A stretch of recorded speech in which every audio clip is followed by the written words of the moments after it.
The following content was recorded at a Creatives and Coffee event in Las Vegas, Nevada. You are about to listen to a short talk from Michael Lungrath, who's an entrepreneur, blogger, has over 1.3 million views on YouTube, and is killing it in the e-commerce space and built a rocking and growing online business, plus has been featured in the Huffington Post, AOL On, and numerous other media outlets. You can connect with Michael on Instagram and YouTube at Diymike, and you can stay connected to Creatives and Coffee and join the email list for updates at creativesandcoffee.com. Now here's Mike sharing 5 tips to help you go further, faster as a creative. Hey, what's going on? I wish I had like a pulpit. I'm used to having it, but it's okay. I just want to say, hey, thank you guys for the opportunity for me to just speak a little bit to you guys. Yeah, it just kind of happened. I do have a lot of views on YouTube, and it just came as something that I wanted to do for fun, and it just became something where I actually started to make a little income out of. So, I mean, I think that when you do something that you're really passionate about, eventually the money will follow, you know, and I didn't happen to wanted to do it for the money, and it just kind of happened as a result of it. So today I wanted to talk to you a little bit about kind of what I have sensed is the common denominators when it comes to success. And it's kind of presumptuous for me to say at this age, because if I'm talking about success, I kind of think that I've done a little bit of stuff that's successful, you know what I mean? So I'm here to share with you just 5 ways that I've seen I've seen successful people merge out of and exhibit. And what's really interesting is that the keys to success really doesn't depend usually on the outside. It's actually internal. Things that you look up at characteristics of yourself, your personality traits actually. So one of the things that I wanted to highlight is, my first one is goal. Okay, you have to have a goal, okay? Now, it doesn't matter how big or how small or how gigantic your goal is, but you have to have some type of purpose when it comes to what you want to do, whether that's going to be something in media, in art, in business. I am an entrepreneur. So when I first started my business, I decided, hey, what I want to do is I want to get out of debt. Okay, that's my initial goal, is to get out of debt. And after about a year, I got out of debt. I got out of $27,000 in debt. So I paid off my car. I paid off my credit cards. And I was like, wow, you know what I mean? And what begins to happen is that I didn't do it the traditional way. I started my business, and I started at probably the worst year to start a business. And when people said, like, that's not a really good idea. I mean, the economy is really bad. I don't think you should really invest your money onto that. But I think that I exhibited all these 5 different ways that really helped me. So one thing that's really creative is that, like, if you look at the major companies of the world, you have to realize that a lot of their mottos and a lot of their purpose is their mission statements, say for Apple, they're not monetary based. They're not about money. It's about a purpose. Steve Jobs said that he wanted to make a dent in the universe. So what happens is that when they wake up in the morning, his employees, they're not about, hey, I'm here to make Steve Jobs rich, or I'm not here to make somebody else rich. I'm here to make a dent in the universe. So he's given them an actual purpose to do. So that's really important, that when you do something, say for example that you are striving to have a great cause in your life, a cause for children or something like that, and you wake up and you're like, why do I go to work every single day? And if your answer is to make money, then that's the wrong mindset to have. Your mindset should be is that I'm waking up today so that I could pay my bills, so that one day I can help children in the world. So when you think like that, and when you change that kind of view, a lot of things begin to change about your attitude, and you actually begin to go to work with the purpose and not just, hey, I'm just trying to pay the bills. So that's really important, guys. The first one is goal. The second one is resilience, okay? Resilience. Before you can ever have anybody buy into your vision, you have to buy into yourself, okay? And in all honesty, people are naturally haters, okay? People will hate on your diet, okay? They're gonna hate on anything, your vision, your dreams. And you actually have to be the one that sustains your dream and vision. And you can't go and rely on somebody else and tell them, hey, I'm trying to do this, and you're expecting them to buy into your vision when you don't buy into it yourself. So it's really important that you have kind of a resilience when it comes to your dreams and your goals and your ambition, whether you're dealing with your art or your craft, okay? Your music, oh man, if you guys are musicians out there, who here is a musician? Raise your hand. Now, if you, I know some of you probably have recordings and you go and you put it on SoundCloud, or you say, hey guys, can you listen to this? What if somebody says, like, I don't like it? Like, I don't like that music, or I don't like what you did here. Will that really stop you? And for some people, it does. Wow. If somebody doesn't like your art, your photography, why are you doing it? Because honestly, you have to really realize that what you're doing is to share with other people.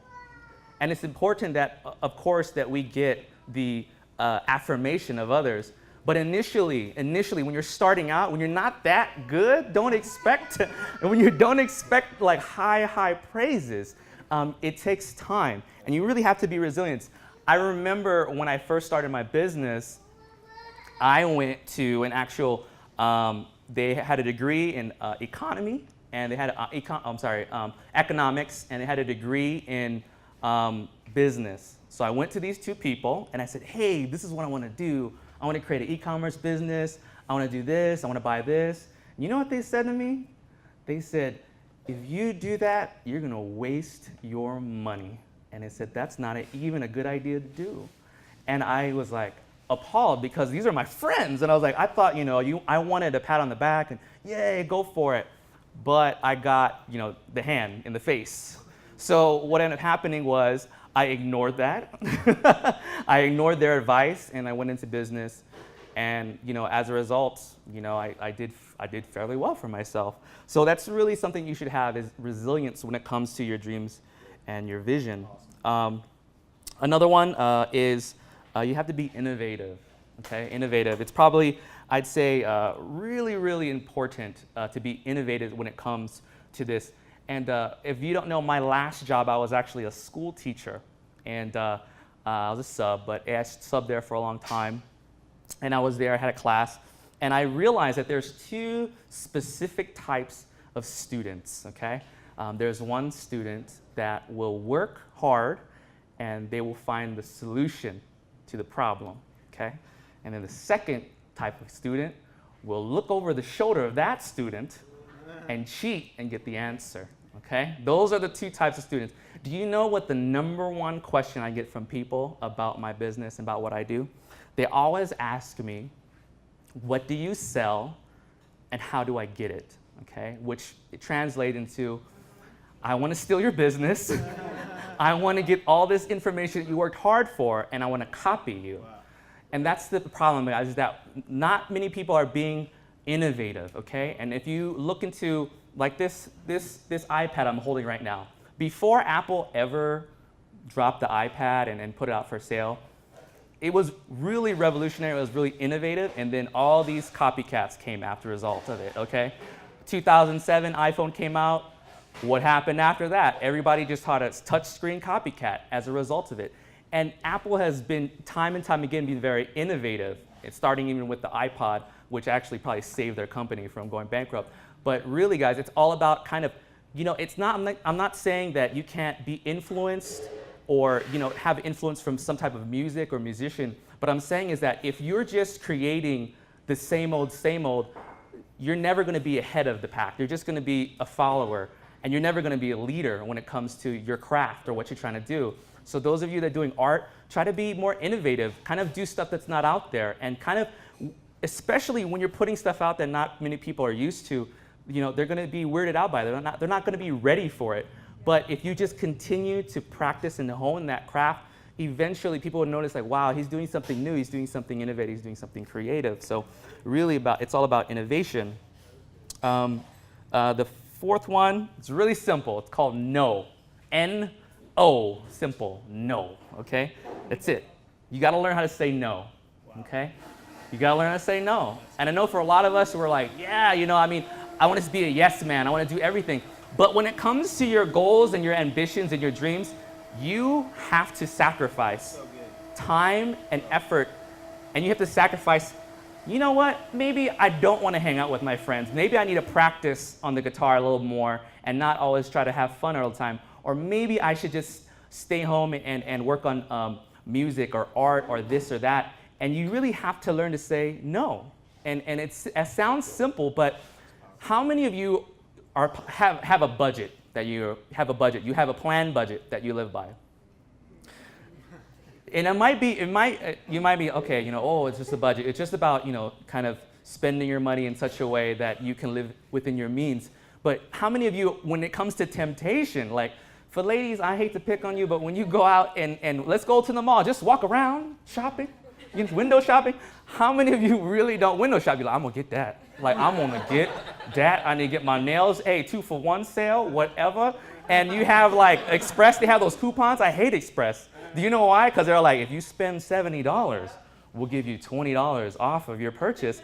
And it makes you spend money that you don't have. And it's really important that you realize to say no. If some of you are, hey, I have a New Year's resolution to lose a couple pounds, hey, you got to say no to food. How many of you know that it's sometimes easy to say no to some things, but it's really hard to say no to some other things?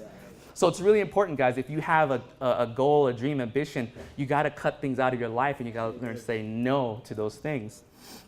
And the last one is determination, okay?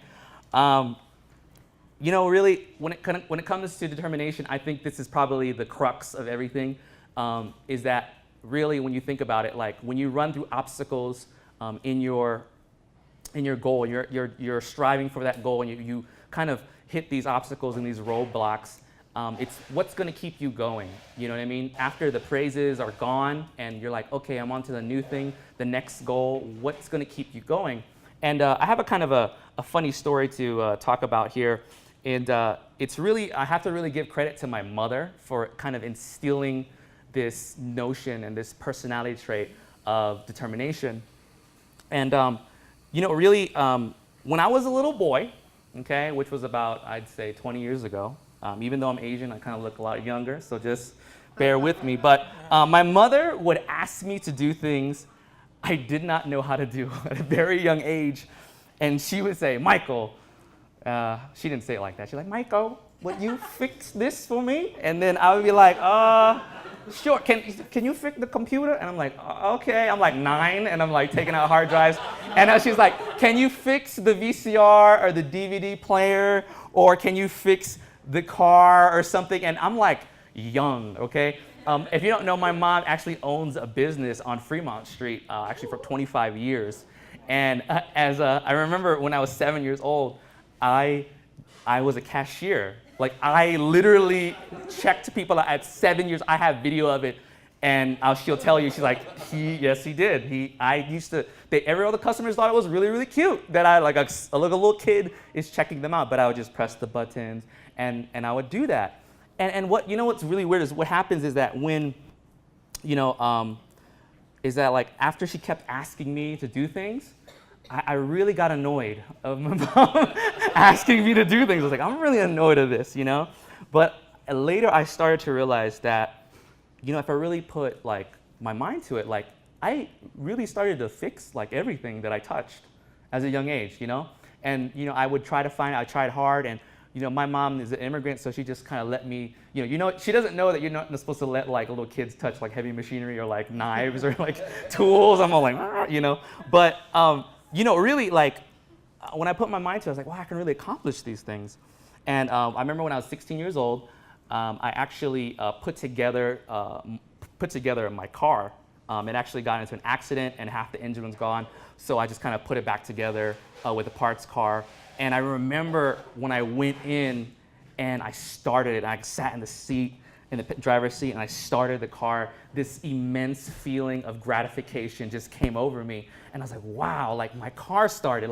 And then my mom, I ran to my mom. I said, Mom, come downstairs. And I started in front of her, and she's like, wow, that's cool. And she's like, how'd you do it? She's like, I just read it in a book. I just saw it in a book, and I just fixed my car. And I realized that when she instilled those things into me, I realized that, like, wow, I could pretty much do anything that I put my mind to. Like, really, when you have a belief in yourself, like when you believe in yourself, there is like nothing that you can't do. And it's really important to realize that like how she instilled that in me is like, you gotta just try. You just gotta go out and just see, well, no, just do it. You know what I mean? Like, of course I failed. Of course I remember I blew up my engine once, on another car, and I blew it up. But I was like, man, trial and error, trial and error. It's a really hard lesson to learn. But, really, I think that, like, not to be really presumptuous, but in a car, like, there's nothing I can't fix. Like, there's nothing I can't touch in there that I can't fix. Because that was instilled to me at a young age. And it starts with, for you guys, it starts with just little steps, like, can you do this? Or, hey, if you're a musician, like, can you learn these chords? And then grow from that. Can I learn this? Can I learn this? Because what begins to happen is that you will notice, like, wow, I'm actually doing it. I'm actually accomplishing what my goals are. And for you guys that have goals, you don't have to start huge. I started with, hey, I'm going to get out of debt. And then the second one was like, hey, I'm going to buy my mom a house. And I bought her a house. I bought her a house, and I was like, that was one of the YouTube videos that I have on, and it has like 1 million views. But it really is all about, once you have this mindset in your mind that like, I could do it, and there's nothing's gonna stop me. It's like, really, what can stop you? You know what I mean? So for everybody here, if you did take notes, that those having a goal, having resilience, having innovation, saying no, and determination, it spells out grind, okay? And really, it's a daily grind. Guys, like, I'm telling you that right now is that, like, this idea, this concept is an everyday mindset. Like, every day, like, when I wake up, it's like I wake up with purpose. I wake up and I'm like, well, how am I gonna do it different? Oh, this company is selling this, how am I gonna be different and give them a better service, this or that, in my business? So guys, for your craft, it's all about every single day grinding it out and saying, I'm going to be the best that I can be. And that's what it all comes down to. So I hope you guys took notes and really got something from it. And I'm just going to call up Sean, and well, thank you. I want to ask him a few questions really quick. I just want to kind of have a Q&A here just for a few moments. First of all, what are you doing to ensure that you continue to grow and develop as a leader and a creative? I really think that you are who you hang out with, and I think I love this, that what we're doing right here, this Creatives and Coffee, is because you rub shoulders with people that kind of like, man, I have a goal, I have a dream, I have a vision. And what happens is that when we just start to rub shoulders and we create friction, like it motivates us. We create a fire that wow, we're creating friction and we're creating heat and we're having a fire. So we kind of help each other grow, share ideas, and really, guys, anybody have any friends from high school that are not doing like what you're doing? you know what I'm saying? Like, you go and you're like, hey, I want to meet up with you guys. What are you guys doing? Same thing back in '94. You know what I mean? And they're just doing the same thing. You're like, okay, board games again for like the 10th year, and they're stagnant, And hey, you are who you hang out with, and if you hang out with enough stagnant people doing the same thing, you're gonna do the same thing. So. What are some maybe resources you'd recommend? I don't know, any books or things you do that help you grow? Oh, sweet, perfect.